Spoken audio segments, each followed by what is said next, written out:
కేసులు అరెస్టుల భయంతో వైసీపీ నేతలు ఎదురుదాడిని ఆయుధంగా చేసుకుంటున్నారా? వైసీపీ శ్రేణులు తప్పు చేసి దొరికిపోతే ఏమాత్రం భయపడకుండా పోలీస్ స్టేషన్ మెట్లెక్కి కేసులు పెడుతుండడం వెనక ఆంతర్యమేంటి? ఎదురు కేసులతో ఇష్యూ డైవర్ట్ చేసి జనం దృష్టి మరల్చాలనుకుంటున్నారా? తప్పు చేస్తే పార్టీలకు అతీతంగా అందరికీ ఒకటే రీతిలో శిక్షలుంటాయని చంద్రబాబు పవన్ అంటుండడంతో వైసీపీ వర్గాలు కూటమి నేతలను ఇరికించడానికి ఎదురు కేసులు వేస్తున్నారా?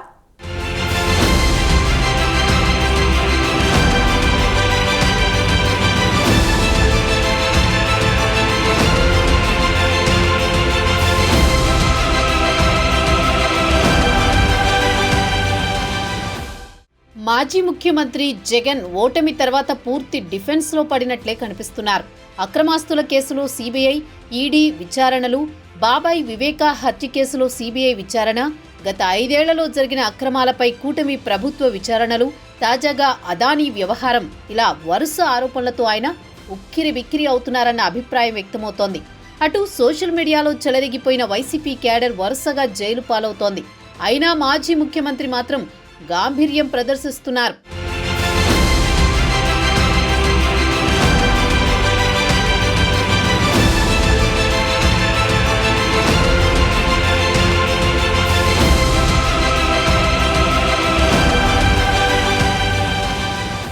తమ వారిని అక్రమ కేసుల్లో ఇరికించి అరెస్ట్ చేస్తున్నారని జగన్ పోలీసులపై మండిపడుతున్నారు. పోలీసులు సెల్యూట్ 3 సింహాలకు కొట్టాలని, అలా కాని పక్షంలో ప్రజాస్వామ్యాన్ని అపహాస్యం చేయడమే అవుతుందంటున్నారు.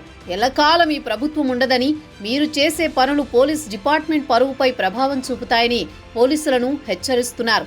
పోలీసులు వన్ సైడ్ గా వ్యవహరిస్తే తాము చూస్తూ ఊరుకోబోమని జగన్ పోలీసులకు వార్నింగులు ఇస్తున్నారు. ప్రతి పోలీస్పై ప్రైవేట్ కంప్లైంట్ ఫైల్ చేస్తామని, ప్రభుత్వం మారాక రిటైర్ అయినా వదిలేది లేదని స్ట్రాంగ్ వార్నింగులు ఇస్తున్నారు.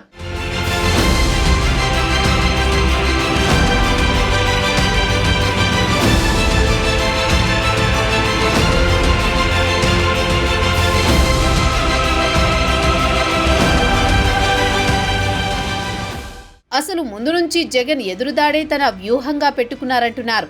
వివేక హత్య కేసులో సిబిఐ దర్యాప్తు చేయబోతే దానిపైనే ఎదురు కేసులు వేశారు. అలాగే తిరుమల కల్తీ నెయ్యి వ్యవహారంలో జగన్, వైసీపీ నేతలు ప్రభుత్వం మీద ఎదురుదాడులు చేసి కోర్టులకెక్కారు. తాజాగా అదానీ జగన్ కుంభకోణం బయటపడినప్పుడు కూడా అలాగే టీడీపీ మీద, ప్రభుత్వం మీద వైసీపీ అదే రూటు ఫాలో అవుతోంది.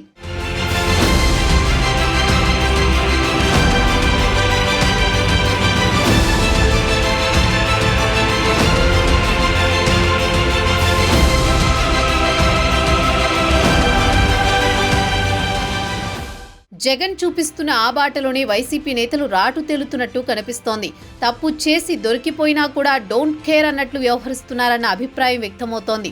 ఏ ఇష్యూలో అయినా వీలైనంత ధీటుగా ఎదురుదాడి చేస్తూ ప్రత్యర్థులే ఏదో చేయకూడని తప్పు చేశారనే అనుమానం, అపోహలు ప్రజల్లో కలిగే అవకాశం ఉంది.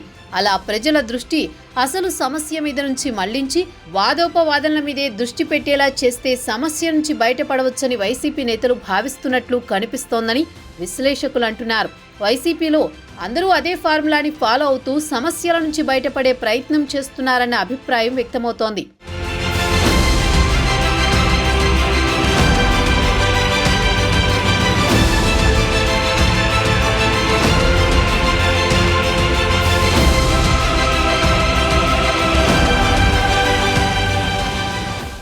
గతంలో వైసీపీ ఎమ్మెల్సీ దువ్వాడ శ్రీనివాస్ ఇదివరకు చంద్రబాబు నాయుడు, పవన్ కళ్యాణ్ను ఉద్దేశించి అనుచిత వ్యాఖ్యలు చేశారు. దానికి సంబంధించి కేసు నమోదవడంతో ఆయన అరెస్టుకి రంగం సిద్ధమైందట.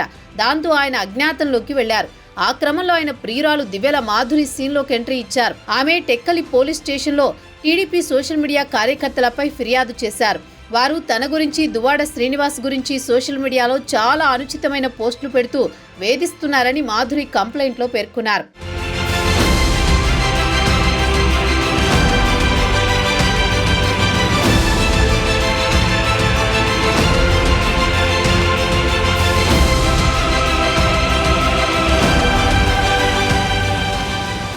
పనిలో పనిగా 2 ఏళ్ల క్రితం పవన్ కళ్యాణ్ కూడా దువ్వాడిని హర్ట్ అయ్యేలా కామెంట్స్ చేశారని, కనుక ఆయనపై కూడా చర్యలు తీసుకోవాలని ఫిర్యాదులో మాధురి కోరారు.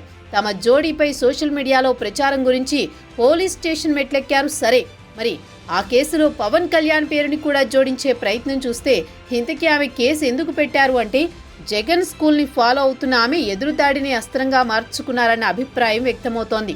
అంతే కదా, రేపో మాపో దువ్వాడ శ్రీనివాస్ అరెస్ట్ చేస్తే మరి నా కంప్లైంట్పై యాక్షన్ ఏదని ఆ సోషల్ మీడియా స్టార్కి హడావుడి చేసే ఛాన్స్ ఉంటుంది కదా.